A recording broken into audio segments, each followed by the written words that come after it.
Hi there guys, Stuart here from Marshall Music, and this is the first edition of the Marshall Music Lockdown Sessions. And as our first guest, I have with me a very nice guy, a very famous, wonderful musician from outside of Joburg, but now living in Joburg for the last, 20 years? 15, yeah. 15, 16 years. The man with the golden voice. Who needs no introduction. Ross, welcome. Thank you. Thanks for having me. Welcome. Good to be here. Yeah, cool. So we've got Ross here for a couple of reasons, which we will explain further into the interview. But yeah, let's just start a bit about. So this is the first sort of interview I've done in a long time since the whole COVID thing. And how's it been for you? Yeah, man, it's been interesting. In the beginning, I think there was a lot of shock and fear because, like all this kind of stuff, and then you're hearing a lot of different kind of things about it, and then a lot of misinformation, and then, all those kind of things. And then I sort of got into the sort of thing of it because we've been touring for 17 years, pretty much non-stop, so it was nice to actually be away. I was wanting to take a break from the band for a little bit. But it's always hard to do because the families, you got to keep going. There's a lot of people that are relying on the touring. Yeah. So this was sort of like a guilt-free thing for a while. And then it just sort of extended, like 70 odd days already now. So it's sort of it's a scary time. It is a very, very scary time. But I've been trying to use it as a mental thing to sort of recenter and see what kind of human being you are without the normal, I think the madness. Yeah, well, I think we can all sort of, we tell each other, we tell ourselves that we are something. But I think when you're in this quarantine kind of thing, you realize that it's not what you are, not necessarily what you do all the time. Right. Yeah. Humbling sort of experience, and just a real sort of, bring you back down to earth. Yeah. Did you miss the stage though? Man, it's the feeling of it as well. I think I miss. It's almost like an addiction kind of a thing. Yeah. And just like just being able to experience that sort of that to and fro with the crowd. I think it's something we take for granted sometimes. Especially when you're on a big tour and you've got like 27 dates, you sort of get into the mode and the motion of things, and then you sort of like you start to lose focus of what it actually is. So it's amazing. Yeah, cool. So, and what have you been up to? What have you been doing in terms of personally and music-wise? Yeah, well, I've your solo stuff and Prime Circle. Yeah, well, I pulled my parents into quarantine with me. Okay. And my dad is a 72-year-old, very broad Scotsman, and my mother is a lady from Newcastle. And they've been. Do you ever understand a word they're saying? When I drink, then right. I'm like back on it, Right. But no, we've been good. And actually, I've been working for my dad again because I started out working construction for my dad, and then he fired me. So we've been working in the garden, and we built a shed. It's an amazing shed. Okay. It's not a piece of shed. It is a great shed.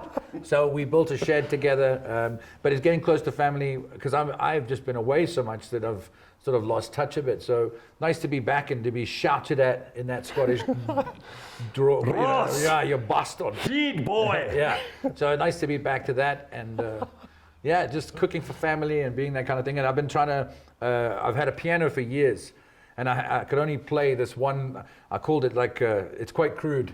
But it was just like crude playing, you know what I mean? So it's a bit of... that two-finger stab. Yeah, that two-finger stab. I know it well, yeah. Yeah, and I wrote a song called Bastards years ago with using that technique, and that was the only thing I could ever do. So now I've been learning to play the piano. So and how are you coming on? Three fingers? Nice. I've got three-finger stabs now. But not the second hand? No, I'm there. I'm two-finger stabbing. Okay. No, I'm actually playing the piano now, which has been a dream for me. Okay. So it's a dream come true. I've been writing. I got back from the States in January. I was preparing for my solo record. Yeah. And there's a lot of piano stuff there. And then, so I knew I had to do it. So this time was a gift as well as a curse. Yeah. That's funny. You're like the third person I've met in the last week who actually decided to learn piano during lockdown. It's amazing. Yeah, it's a good thing. Yeah. Thank God. Yeah. It's actually good for... cramps in the hands. Reminds me of that movie scary movie where he's got the mashed potatoes and he stuffs the turkey, I don't know what he's talking about. Yeah. I don't know. Very funny. I just like to say I don't know what he's talking about. Get cramp hands. He looks like he has a cramp hand. Yeah. So any new songs on piano? I mean, does it make you think differently? Yeah, my writing's completely changed. Yeah. So I think it's an amazing thing. It's like writing on the bass. I wrote a song with Dan Patlansky years ago, and they said, I said, can you do a song with Dan? I went, fuck, no, I don't think so. How do I keep up with Dan? So he came to the house, and I instantly took the guitar out of his hand, and I just gave him a bass. I said, there you go, you bastard. And it was actually amazing. And that shut him up properly. It really was cool because it changed his perspective, and he was more focused on the melody rather than the guitar melody. Good thinking, so it was actually that, amazing, and I didn't look like such an idiot. So it was a good day. Yeah. Okay, cool. So it's nice that you've been busy during lockdown. Yeah. That's awesome. Yeah. Nice that you reconnected with your family. Yeah. Briefly, before I get into what we want to talk about in detail, let's talk about the plight of musicians in general during this lockdown, and not just musicians, any artist. I mean, we're talking dancers, we're talking comedians, we're talking actors, and we're talking all the technical crew, that goes along with all these productions. Yeah, the forgotten souls behind the scenes. Yes, there are more technical crew and stage crew than there are artists who are out of work now. Yeah. So, obviously we'd like to highlight this, and let's just talk about this for a second. And maybe you can give more insight into this than I can. Let's just talk generally now about the plight of musicians. Yeah, I think an entire industry has been taken away, and I'm sure, across the board, there's so many different industries that have the same problem. It's a world problem. Yeah. But I think that the thing that sort of gets us by is art. Sometimes when things are the worst, art gets you through. And I think that the musicians and those amazing people are having a very hard time. So there's a lot of guys out there. Like I'm so concerned. My main concern is a lot of the crew guys behind the scenes. But now it goes all the way up to I'm on a group, an emergency group that was created when this happened with a lot of influential players. And there's some people there that are really struggling as well. So it's not just the buskers. I think it's across the board. There's a lot of people. It's absolutely everyone from the buskers all the way to big stars. Yeah.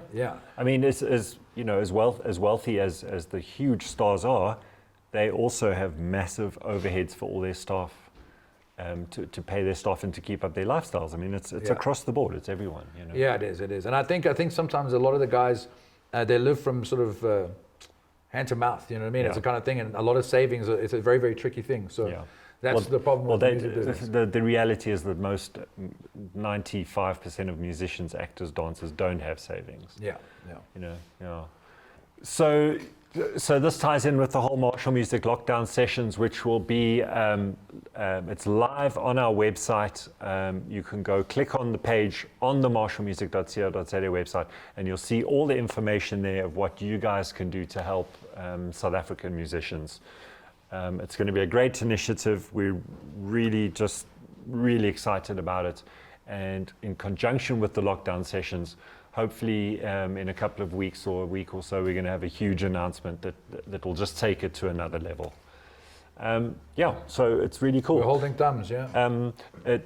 Also, we're talking about the technical crew and all the behind the scenes guys that get forgotten. DWR, who are a leading wholesaler in the music industry, they are doing a fantastic fundraising drive for all the technical staff and technical crew, and we will put a link in the description below for you guys to go check that out. It's an amazing initiative to DWR, and thanks to Duncan, he's really been amazing. Let's just talk a little bit more about your solo stuff. And what's happening after lockdown? What are the plans for Prime Circle and your solo thing? All my savings, which was some, is gone into survival mode now. So I don't think I'll be putting that out anytime soon. But that's good for me. I'm just going to keep writing. I want to have, I think I might have about 40 songs I want to keep going. And I don't think I'll ever be happy. Mona Lisa will never have eyebrows. But I think, the point of it is, it's never going to be finished. But I think one day, soon, maybe hopefully early next year. Okay. I was supposed to be doing a massive show now on my own. And it was going to just be sort of more like a feeling the crowd out So it's a pity that's not going to happen. Yeah. We are doing a live stream show. Prime Circle is doing one on the 20th of June. Okay. So that's going to be cool. We're doing it with some very professional guys. So it's going to be a full-on production, everything like that. And it Cool. is We'll put changed. links to that below as well. The fact, yeah. So it is interesting. It is the new normal. So we're seeing how it's going to go. I miss the crowds. I miss the sweat. And but I think it's more. This is how we got to try and do it for now, and try and see if we can make any ends meet with this. So we're looking forward to the show. So the 20th of June we'll be playing with laser beams shooting out of every orifice. So full on, Well, now I might tune in. Yeah, I might tune in. That sounds. Yeah. All right, cool. Thanks. Well, thank you for giving up your time to come and see us. And it's been a pleasure. I won't shake your hand. Yes. Can we touch up? Corona high vibes. Yep. There we go. Yeah, Arona 5. Yeah, Arona Ross, 5. thank you so much thanks for hanging out. Thanks for having me. All right, man. Cheers. Thanks, guys. That's all for now. Cheers.